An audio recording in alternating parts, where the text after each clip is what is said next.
Hello दोस्तों। तो स्वागत है आपके अपने YouTube channel sales with Rajasthan के इस ऑनलाइन प्लेटफॉर्म पे।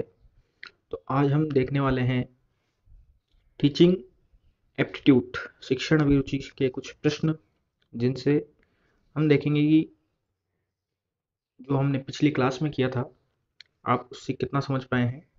कुछ प्रश्न जो हमारी पिछली क्लास के बचे हुए थे वो हम कर रहे हैं इस क्लास के अंदर। तो देखिए, पहला प्रश्न हम देखते हैं यहाँ से। यदि आप अपने विद्यालय के छात्रावास वार्डन हैं, क्या है, छात्रावास वार्डन है, तो आप अनुशासन कैसे स्थापित करेंगे? वही चीज अनुशासन के बाद कि अनुशासन कैसे स्थापित करेंगे? छात्रों के साथ संवाद स्थापित करके, बिल्कुल ये एक आंसर हो सकता है हमारा। अचानक निरीक्षण के द्वारा, बिल्कुल ये भी हो सकता है कि आप औचक निरीक्षण करें, तो वहां जाकर के जो भी समस्या है उनको देखें और बच्चे किस प्रकार से रह रहे हैं उस चीज को भी देखें। परिस्थिति के अनुसार भी हम कर सकते हैं। और कठोर दंडात्मक रुख अपनाकर, तो ये तो बिल्कुल गलत हो जाएगा। कठोर दंडात्मक रूप तो बिल्कुल गलत हो जाएगा, ठीक है ना। ये तो मैंने पहले ही बताया था कि आपका जो जहाँ पे भी दंड शब्द आ जाए ना, उसको तो बिल्कुल कट कर देना। उसमें अगर आपने टिक कर दिया तो आपके 0 नंबर है सीधे। तो देखिए, इसमें सबसे बेहतरीन कौन सा होगा? हम करेंगे छात्रों के साथ बातचीत। क्या करेंगे हम? छात्रों के साथ बातचीत। छात्रों के साथ बातचीत करेंगे तो पहली चीज तो हमें उनकी समस्याएं पता चलेगी कि उनके सामने समस्या क्या है। कोई अगर उनके साथ समस्या है तो उस समस्या का पता चलेगा। इसके अनुसार, इसके अलावा, मान लीजिए कोई शरारत करता है, वहां पे कोई बच्चा शरारत करता है वो,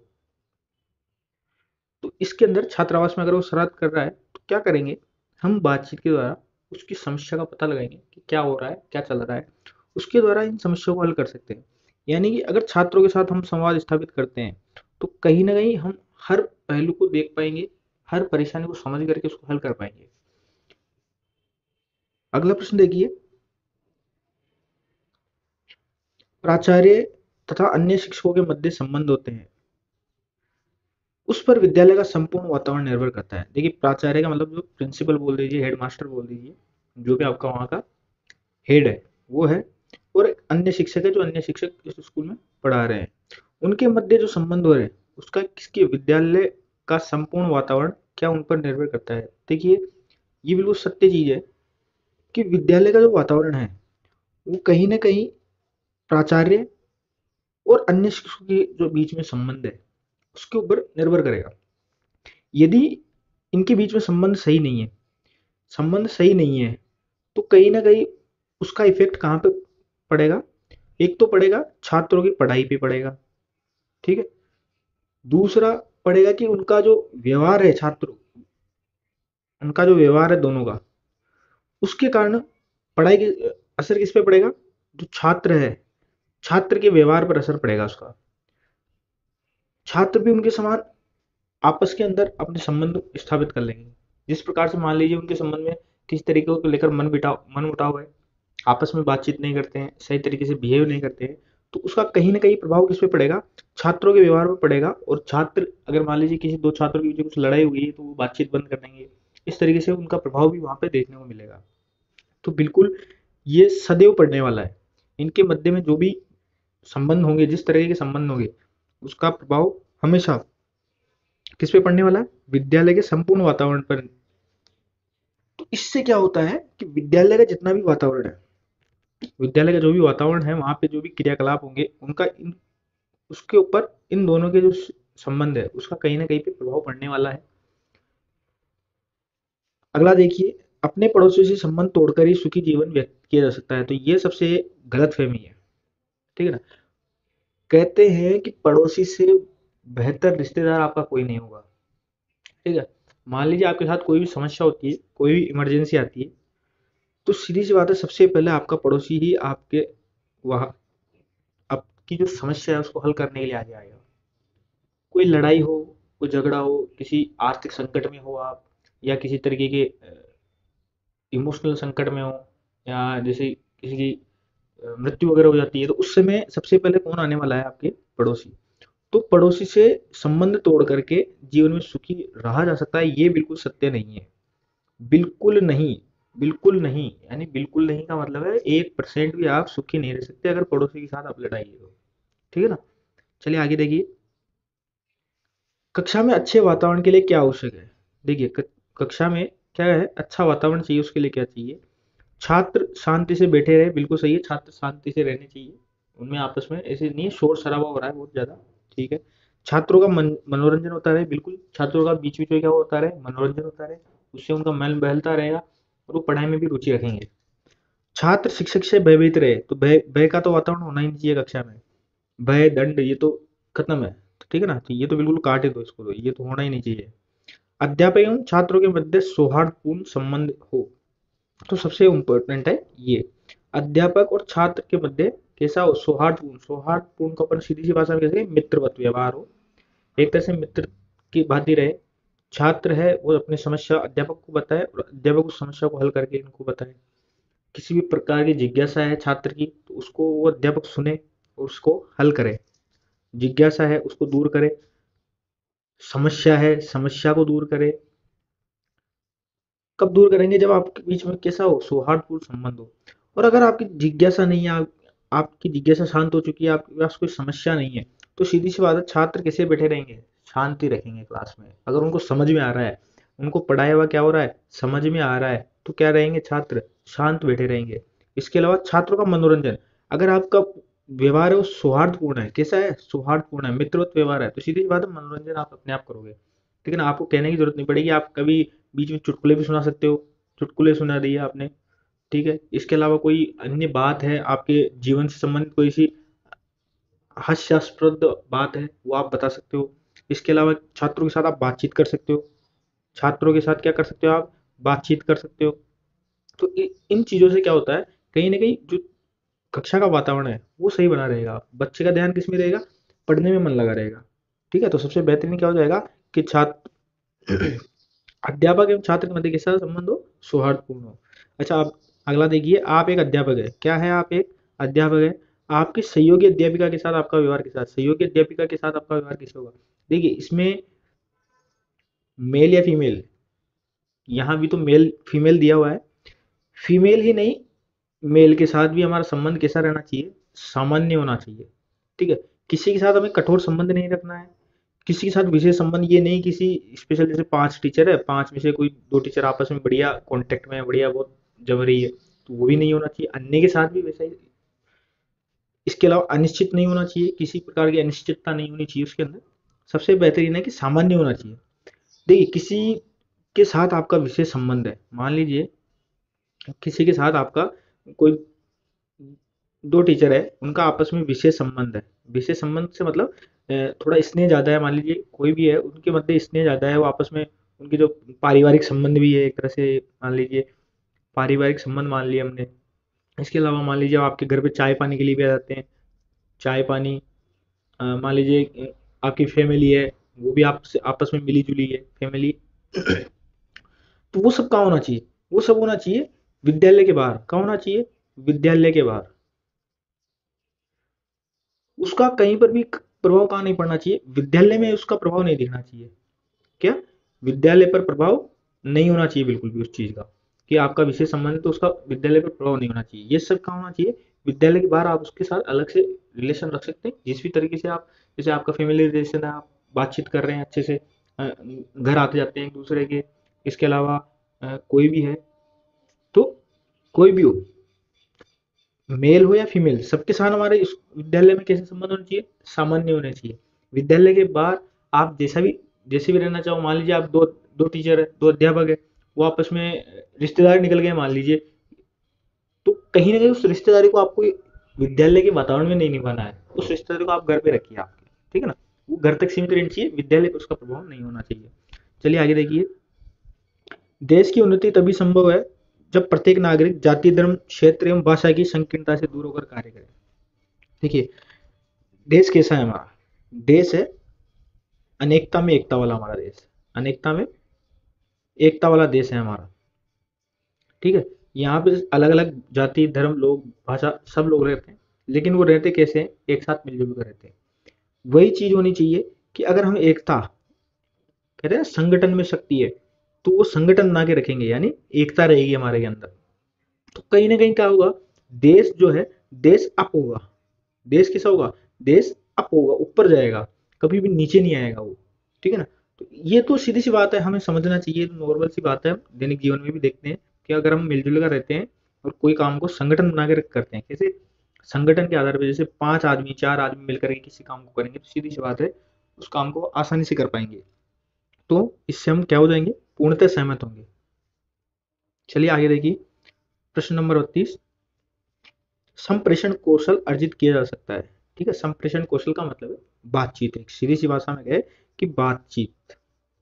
ठीक है, हम जो कर रहे हैं वो क्या है, संप्रेषण कौशल है, मैं आपको बता रहा हूँ आप समझ रहे हो, ये संप्रेषण कौशल होता है। ठीक है ना, एक दूसरे को समझाना, अपने विचारों को भावों को लिख करके समझाओ आप, चाहे बोल करके समझाओ। ठीक है ना, तो इसको अर्जित किया जाता है। अर्जित का मतलब एक तो होती है जन्मजात, एक तो होती है कोई जन्मजात होती है कोई चीज कि आप पैदा हुए और आपके साथ वो है।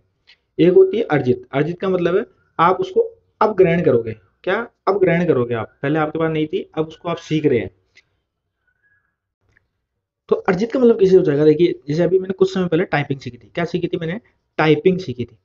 अब टाइपिंग ये तो है नहीं कि मैं जन्म से सीख के आया हूँ, मेरे को याद है भैया, दुनिया के अंदर हम जाएंगे तो हमारे को ऐसे कीबोर्ड मिलने वाला है और कीबोर्ड के अंदर हमको टाइपिंग सीखनी है। ठीक है, टाइपिंग ये होती है, ठीक है, वो तो है नहीं। मैं वहां गया, वहां पे मैंने देखे कीबोर्ड देखे, वहां पे उन कीबोर्ड कीबोर्ड के ऊपर जो अक्षर लिखे हुए हैं उनको क्या किया मैंने, याद किया कि, और फिंगर्स को चलाना सीखा मैंने कि किस तरीके से फिंगर्स को चलानी है। उसके बाद ही तो आया ना। तो इस तरीके से जो संप्रेषण कौशल है वो कहीं ना कहीं हमें अर्जित करना पड़ता है, अगर हम भाषा की बात करें तो। वैसे तो ये क्या होती है, कोई भी चीज होती है ना संप्रेषण कौशल, ये अर्जित करने की जन्मजात क्षमता होती है हमारे पास। ठीक है, इसको अर्जित करने की जन्मजात क्षमता होती है। जैसे कि बच्चा होता है, बच्चा पैदा होता है और जब उसको भूख लगती है, क्या होती है, उसको भूख लगती है तो वो रोने लग जाता है। ठीक है ना, सामान्य सी क्रिया है कि बच्चे को भूख लगी और वो छोटा होता है तब भी रोने लग जाता है। तो वो संप्रेषण कर रहा है अपने साथ, लेकिन उसके संप्रेषण में क्या है, निर्धारण नहीं है उसका।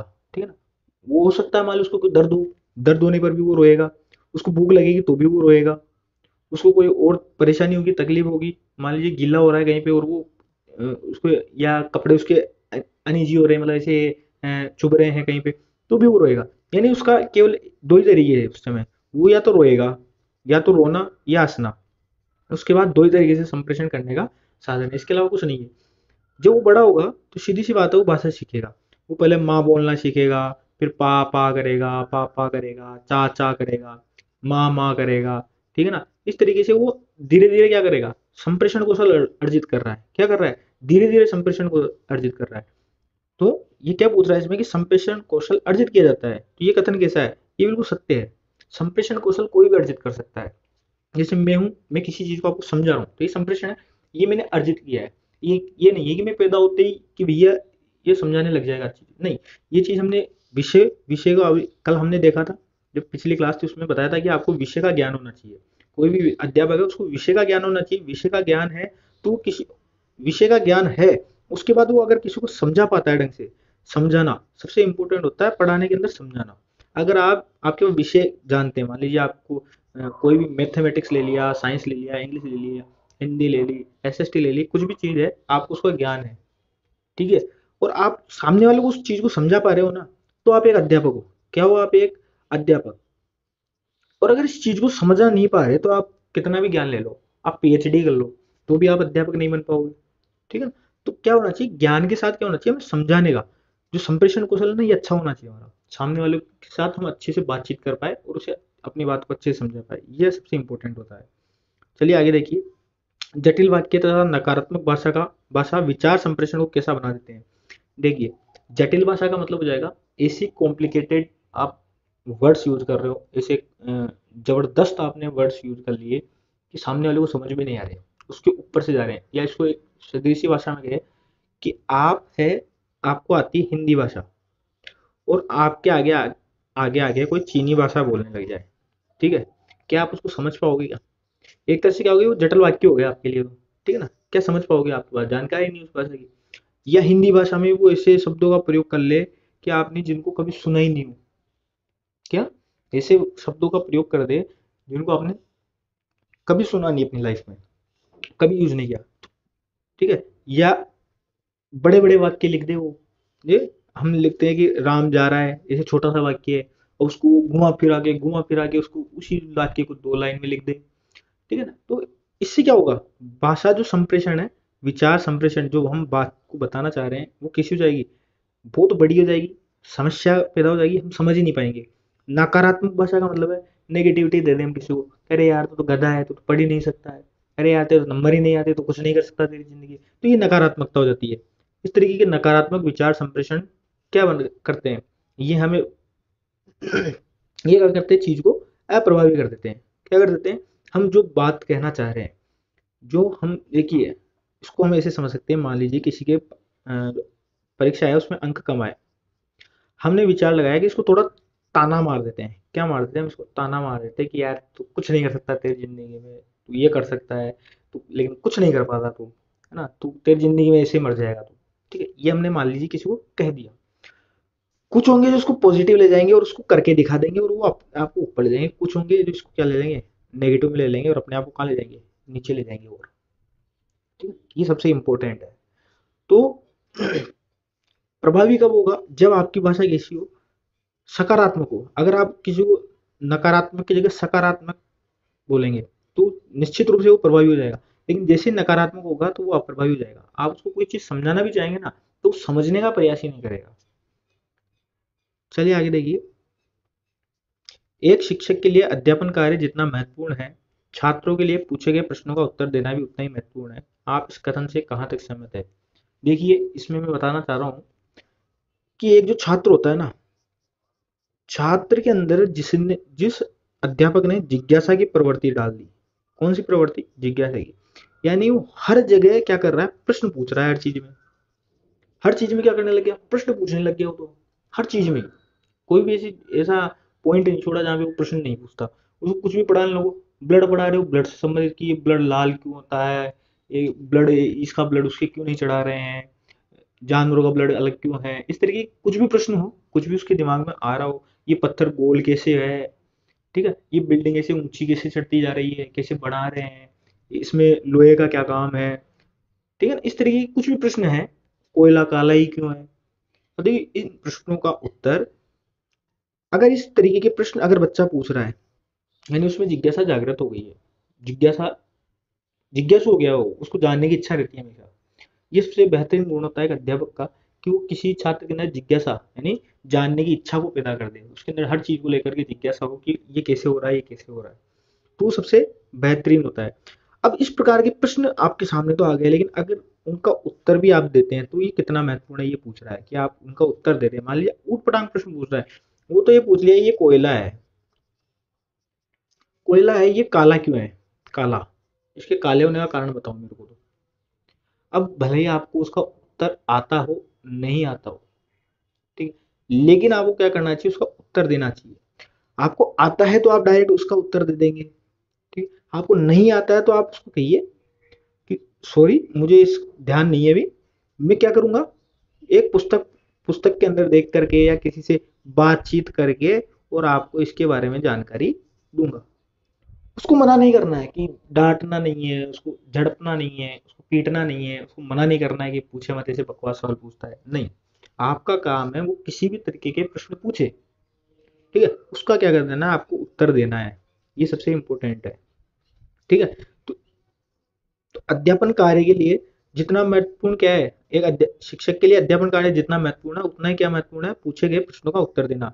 तो इससे हम क्या होंगे, पूर्णतः सहमत होंगे। क्या होंगे हम इससे पूर्णतः सहमत है कि भैया उनको उत्तर देना ही चाहिए। नहीं आता है तो पढ़ करके, कहीं से जानकारी लेकर के, किसी से पूछ करके उत्तर देना है, लेकिन उसकी जिज्ञासा को शांत करना है, उसके उत्तर तो हमें देना ही है, उसको मना नहीं करना है, चाहे आपको आओ चाहे नहीं आओ, उसका उत्तर ढूंढ के लाओ, नहीं आता है तो, लेकिन उसका उत्तर तो आपको देना ही है। चलिए आगे देखिए, शिक्षक को अपने व्याख्यान को रोचक और ज्ञानवर्धक बनाने के लिए किसका प्रयोग करना चाहिए। ठीक है ना, इनका प्रयोग करना चाहिए, किसका प्रयोग करना चाहिए, जटिल शब्दों का। देखिए जटिल शब्द अगर आपने घुसा दिए ना उसमें, ऐसे शब्द जो बच्चों को समझ में नहीं आए, तो वैसे ही परेशान हो जाएगा, ठीक है ना, वो पढ़ना ही छोड़ देगा एक चीज। जैसे कि मैथमेटिक्स का डर बैठ जाता है सब में, मैथ्स कोई बड़ी चीज नहीं है, मैथ्स बहुत ईजी है, अगर आप इसको पढ़ोगे ना, बहुत ईजी है, 12th तक की मैथ्स में बहुत ईजी है, कोई लोड लेने की जरूरत नहीं। अगर आप इसको ढंग से समझते हैं, प्रश्नों को हल करने का तरीका जानते हैं आप, उनका यूज जानते हैं कि कहाँ पे इसको इम्प्लीमेंट करते हैं हम, कहाँ पे हम इसका यूज लेते हैं, एग्जाम्पल्स हम ले लेते हैं अच्छे अच्छे, तो कहीं ना कहीं मैथ्स बहुत ईजी पड़ जाती है। लेकिन वहीं अगर आपको जैसे होता है ना बहुत कि अरे मैथ सबसे डिफिकल्ट सब्जेक्ट है, टीचर क्या बोलेगा, मैथ बहुत डिफिकल्ट सब्जेक्ट है, ध्यान से पढ़ा करो, ध्यान से पढ़ा करो, तो भैया वो डिफिकल्ट बन जाएगा आपके लिए, नहीं होगा आपके लिए तो भी बन जाएगा। ठीक है। अच्छा, प्रश्नों का, हाँ बिल्कुल प्रश्नों का हम यूज कर सकते हैं।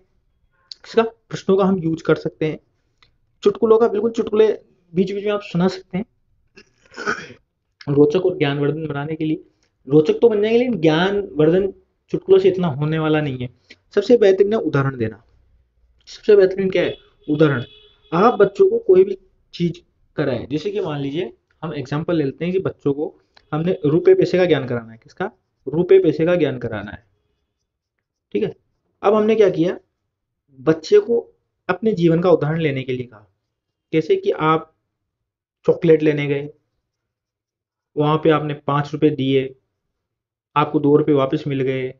ठीक है, तो चॉकलेट के कितने रुपए दिए, इस तरीके के प्रश्न हमने निकाल लिए। ठीक है। उदाहरण दिया। इसके अलावा जैसे कि हमने उदाहरण दे दिया, हमको बताना कि हवा होती है, हवा के बारे में बताना है, तो हम बताया कि देखो, अगर हम तेजी से चलती हुई गाड़ी में अगर हाथ को हल्का सा भी बाहर करते हैं, या तेजी से गाड़ी चल रही है, तो सामने की ओर से हमें एक प्रेशर, हमारे ऊपर क्या हो, एक दबाव पड़ता है, वही क्या है, होती है, हवा होती है।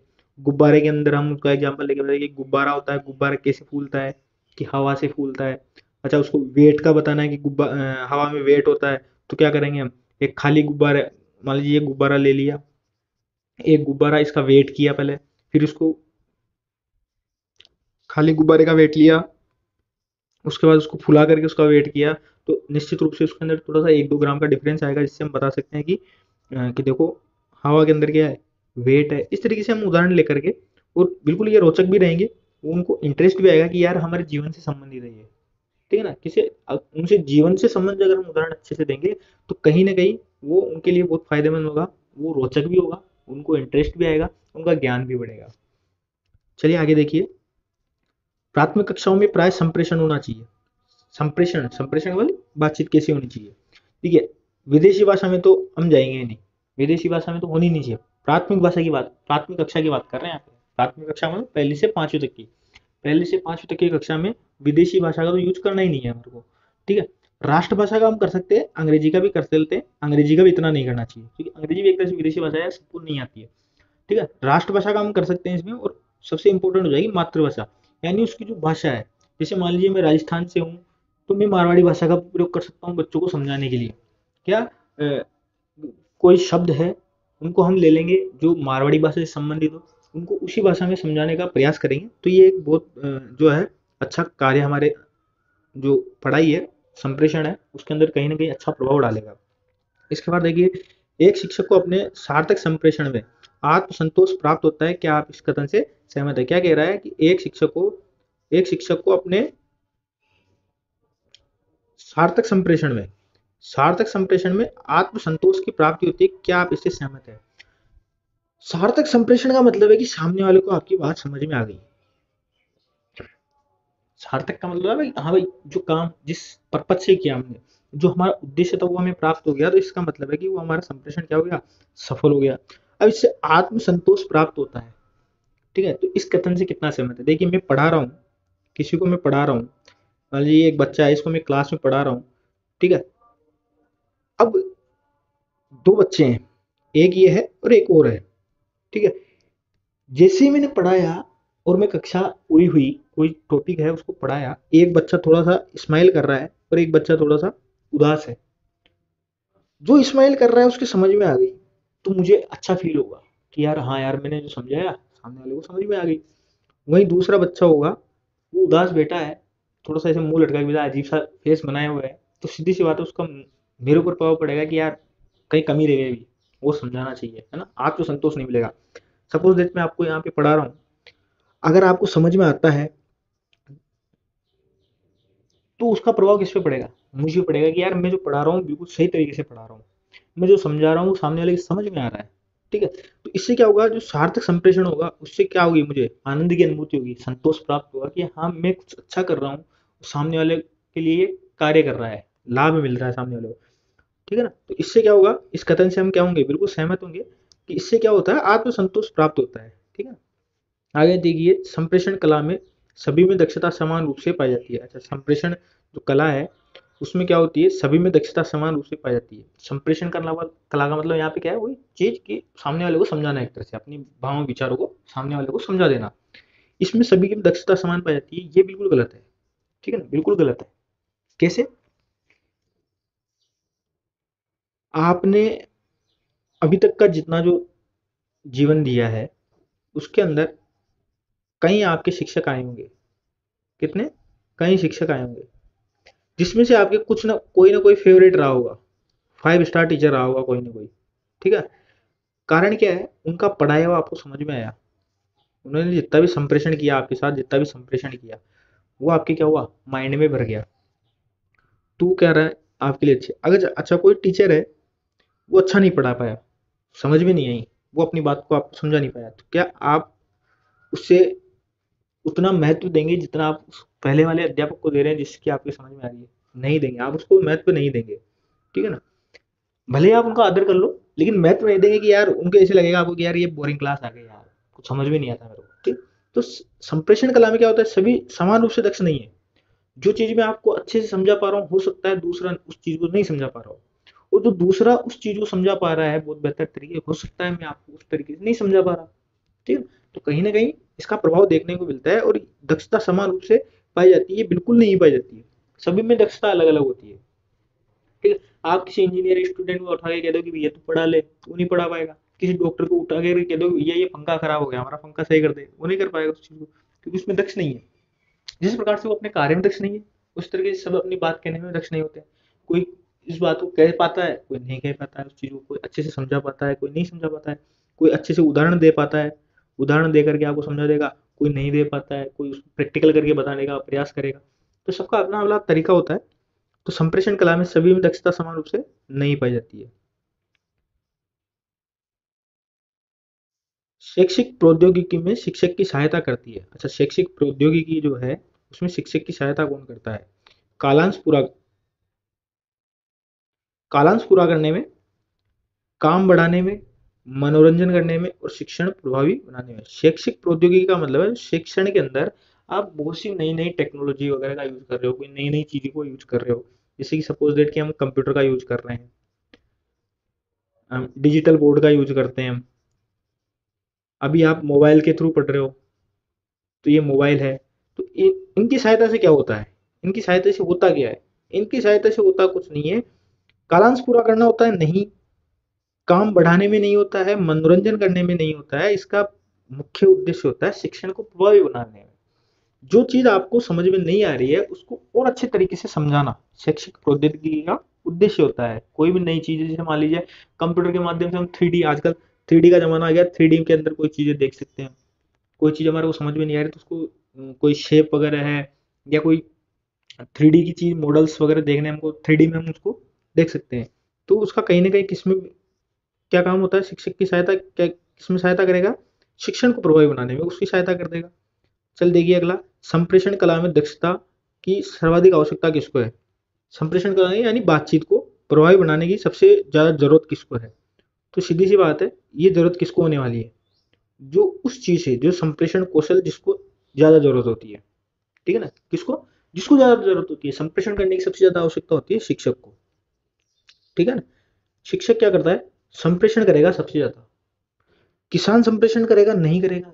किसान किससे करेगा ज्यादा से ज्यादा? उसके परिवार वालों से करता है, या कोई उसके कोई परेशानी हो गई, बीज लेने वाले किससे कर लेगा, दवाई लेने जाता है वो फसलों के लिए, तो उनसे कर लेगा। शिक्षार्थी होता है, शिक्षार्थी किससे करेगा? केवल अपने अध्यापक से और घर पे करेगा। डॉक्टर क्या होता है, डॉक्टर भी क्या करेगा, अपने पेशेंट्स वगैरह से करेगा। ठीक है ना। संप्रेषण के लिए ज्यादा दिक्कत नहीं होती है। सबसे ज्यादा महत्वपूर्ण होती है, किसको आवश्यकता होती है? शिक्षक को। शिक्षक को क्या करना है, शिक्षक को पढ़ाना है, सभी बच्चों को पढ़ाना है, सभी को समझाना है। कोई उसमें सब अलग अलग कैटेगरी के बच्चे होंगे, किसी को कम समझ में आता है, किसी को जल्दी समझ में आता है, कोई किसी चीज में वीक है, कोई किसी में स्ट्रांग है। तो उन सभी चीजों का ध्यान रख के उसको कार्य करना पड़ता है। तो शिक्षक को किसकी आवश्यकता होती है सबसे ज्यादा? संप्रेषण कौशल की, अपनी बात को समझाने की सबसे ज्यादा आवश्यकता किसको होती है? शिक्षक को होती है। चलिए आगे देखिए, आप एक टीचर है, मध्याह्न अवकाश में आप अपने साथियों के साथ चाय पान कर रहे हैं, यानी लंच के अंदर बैठे हैं और बातचीत कर रहे हैं, चाय पी रहे हैं। तो आप उस समय क्या हमारा लक्ष्य होना चाहिए? तो देखिए उस समय लक्ष्य क्या होना चाहिए? चाय पान व्यवस्था का निरीक्षण करना। देखिए इसका कोई मतलब नहीं है चाय पान व्यवस्था का जो निरीक्षण है कर लेंगे, वो तो कोई इतना इंपॉर्टेंट नहीं उसका। विद्यालय से संबंधित विभिन्न समस्याओं का विचार विमर्श करना, बिल्कुल ये एक हमारा हो सकता है। साथियों की आलोचना करना, मतलब एक दूसरे की बुराई करना, ठीक है ना, चुगलियां करना, तो वो भी नहीं होना चाहिए। इनमें से कोई नहीं तो होता ही नहीं, तो हमारा एक ही ऑप्शन बच गया, कौन सा, ये। विद्यालय में विभिन्न समस्याओं पर विचार विमर्श करना। मान लीजिए आपकी कक्षा का कोई छात्र है, वो किसी तरीके की शरारत करता है, तो आप उस खाली टाइम में क्या सकते हैं, आप किसी दूसरे अध्यापक से जाकर के क्या कर सकते हो, बात कर सकते हो कि यार ये ऐसी दिक्कत आ रही है, सर मैं क्या करूँ। इसके अलावा कोई किसी अन्य प्रकार की समस्या है, छात्रों को कोई समस्या हो रही है, जैसे मान लीजिए प्लेग्राउंड में कोई समस्या हो रही है, या पानी की पीने की समस्या है, टॉयलेट्स वगैरह की सुविधा है, उसमें कोई दिक्कत है, पढ़ाने के अंदर जैसे चौक डस्टर या इनसे संबंधित कोई समस्या है, या कोई कमरे उमरे के अंदर से मान लीजिए आपकी क्लास के अंदर पानी आ जाता है कहीं से, जैसे बारिश होती है तो बारिश का पानी आता है, तो इस तरीके की जो समस्या है, उन समस्याओं को क्या करना, विचार विमर्श करना, उन समस्याओं को क्या कर लेंगे हम, दूर कर लेंगे। तो इससे क्या होगा, हमारे जो चाय पान का जो समय है वो कहीं ना कहीं से विद्यालय के उपयोग में आएगा, ठीक है ना, उससे छात्रों को भी भला होने वाला है। जन चेतना उत्पन्न करने तो अध्यापक को चाहिए। जन चेतना का मतलब होता है लोगों को जागरूक करना, साधारण सी भाषा में। इसके लिए क्या करना चाहिए, जन चेतना पर लेख प्रकाशित कराएं, बिल्कुल सही। जन चेतना पर आप क्या कर सकते हैं, जो लेख दे सकते हैं।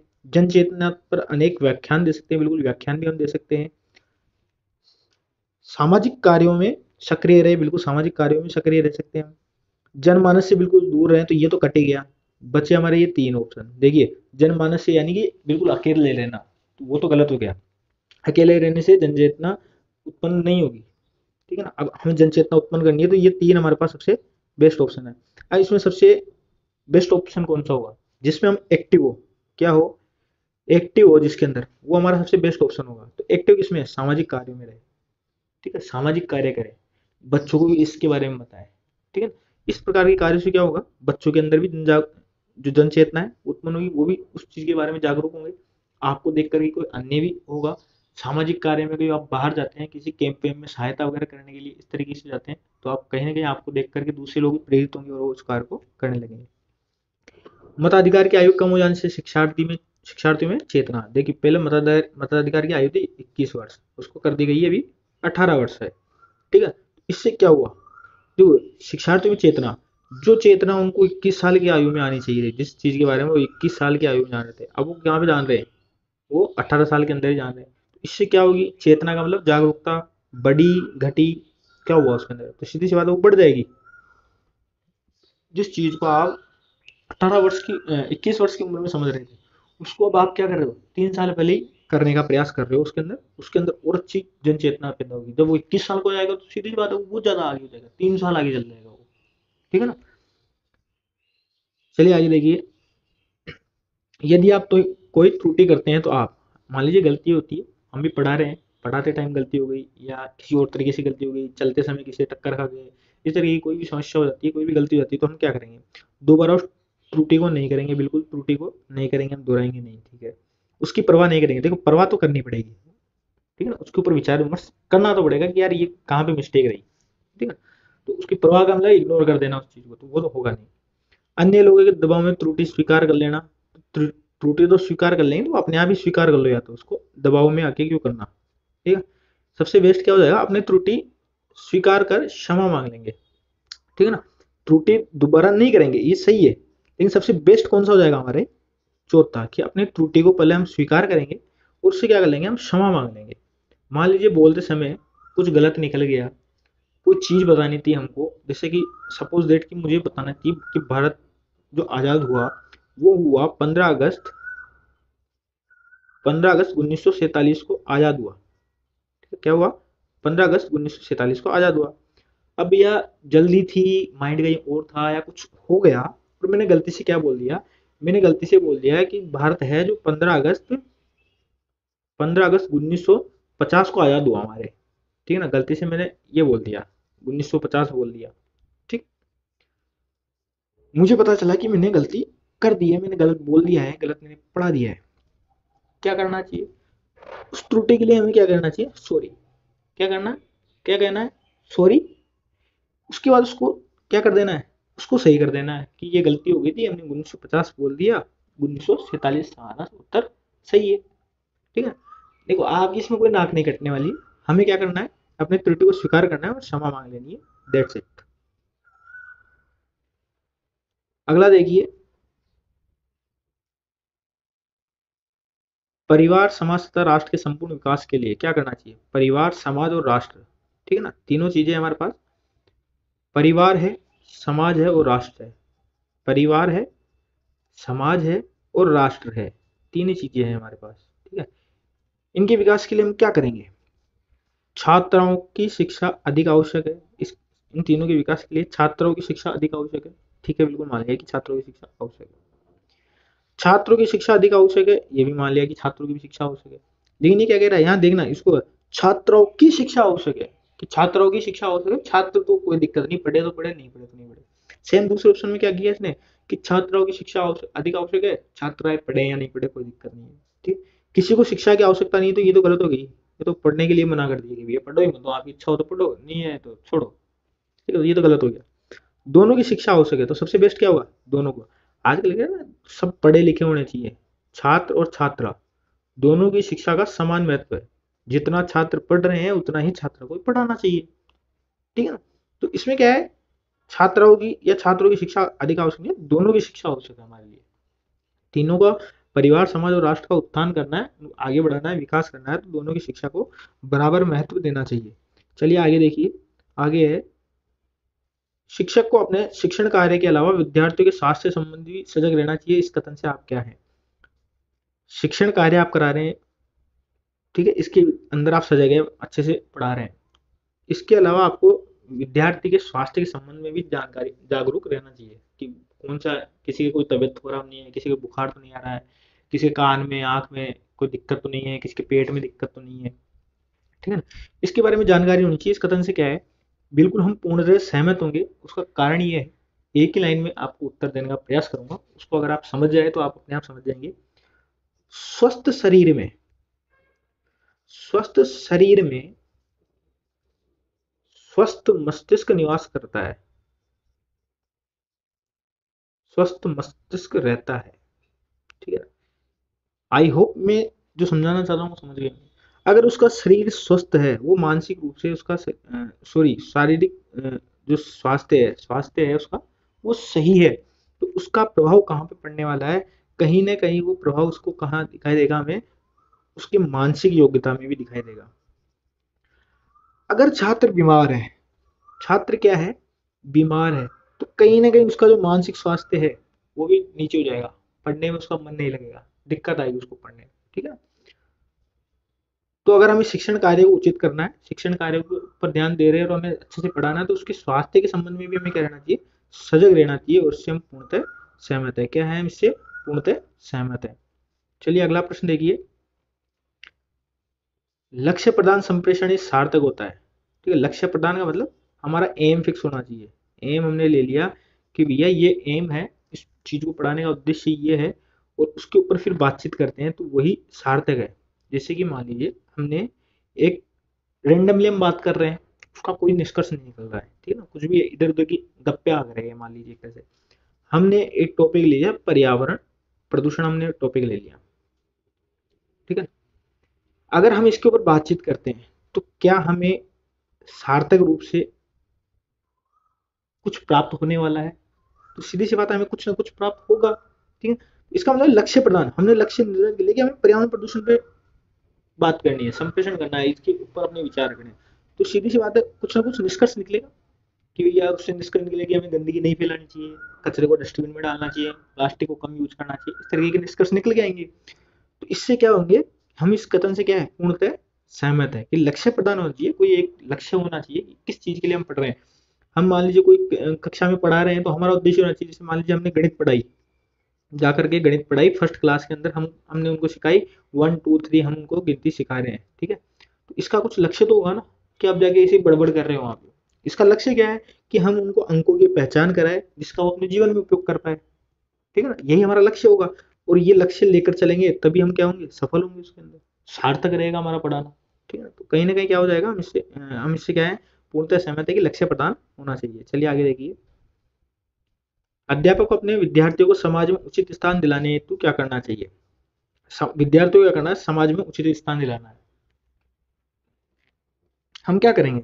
उन्हें अनुशासित बनाएंगे, बिल्कुल सही है। अनुशासन में रहेंगे तो समाज में उनको स्तर ऊंचा ऊंचा स्तर रहेगा उनका।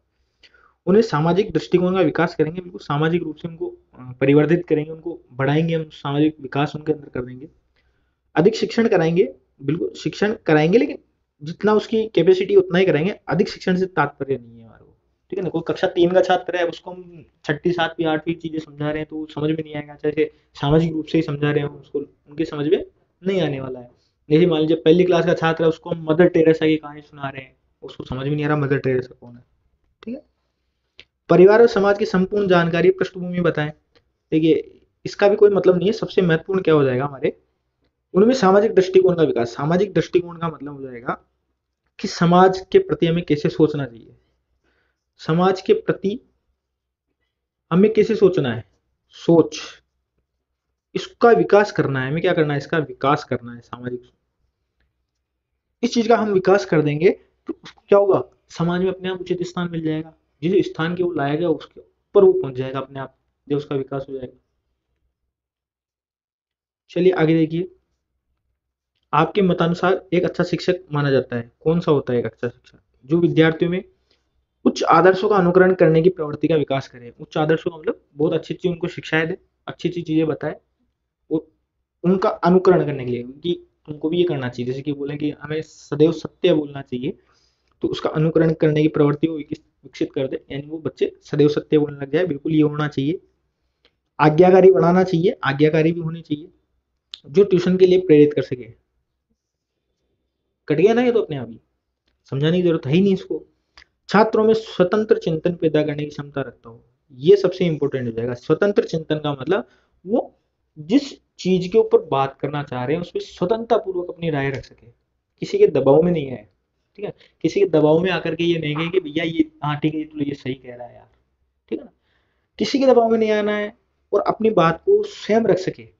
स्वतंत्र चिंतन, अपने आप चिंतन कर सके, किसी चीज को कोई टॉपिक मिल जाए उसको, जैसे अभी हमने पर्यावरण प्रदूषण का जो एग्जाम्पल लिया, उसके ऊपर वो स्वयं चिंतन कर सके, ठीक है ना। उसको बताने की नहीं पड़े, जरूरत नहीं पड़े, वो अपने आप सोच सके कि हाँ यार पर्यावरण प्रदूषण, जैसे पॉलीथीन बंद करने के लिए कहे हम उसको, तो वो इस चीज का खुद महत्व समझ सके कि पॉलीथीन से नुकसान हो रहा है कि नहीं हो रहा है, उस चीज को समझ सके, ठीक है ना। तो छात्रों में क्या होना चाहिए? स्वतंत्र चिंतन की क्षमता का विकसित करना, और वही क्या हो जाएगा? एक अच्छा अध्यापक हो जाएगा। और स्वतंत्र चिंतन पैदा होगा तो ये दो चीजें उसमें अपने आप इंक्लूड हो जाएगी, ये दो चीजें अपने आप इंक्लूड हो जाएगी उसके अंदर।